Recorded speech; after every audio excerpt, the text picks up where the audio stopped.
Au sommet des pays du sud de l'Union européenne, une volonté d'agir sur l'immigration est évoquée. Les dirigeants des 9 pays méditerranéens de l'Union européenne sont réunis à Malte ce vendredi pour allouer leur position sur la question de l'immigration. Ils appellent tous à une réponse unie et structurelle face à la crise migratoire. En marge de ce sommet du Med9, une rencontre à 3 s'est effectuée entre la chef du gouvernement italien, Giorgia Meloni, le chef de l'État français Emmanuel Macron et la présidente de la Commission européenne, Ursula von der Leyen. Au cœur de ce rassemblement, la mise en œuvre du plan présenté mi-septembre par la présidente de la Commission pour aider l'Italie.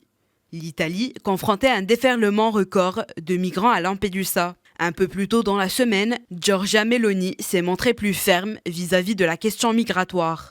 J'ai écrit à la présidente de la Commission européenne pour lui demander de m'accompagner à Lampedusa afin de se rendre compte personnellement de la gravité de la situation à laquelle nous sommes confrontés et d'accélérer immédiatement la mise en œuvre de l'accord avec la Tunisie en transférant les ressources convenues. Face à la forte hausse d'arrivée de migrants en Italie depuis janvier, Macron et Meloni plaident tous les deux pour une collaboration plus étroite avec la Tunisie. Premièrement, je ne permettrai pas que l'Italie devienne le camp de réfugiés de l'Europe. Et deuxièmement, même s'il y avait des personnes au gouvernement avec une vision pro-immigration, comme les gouvernements précédents, le problème en Italie ne s'arrêtera pas. La seule solution est donc de déclarer la guerre aux trafiquants.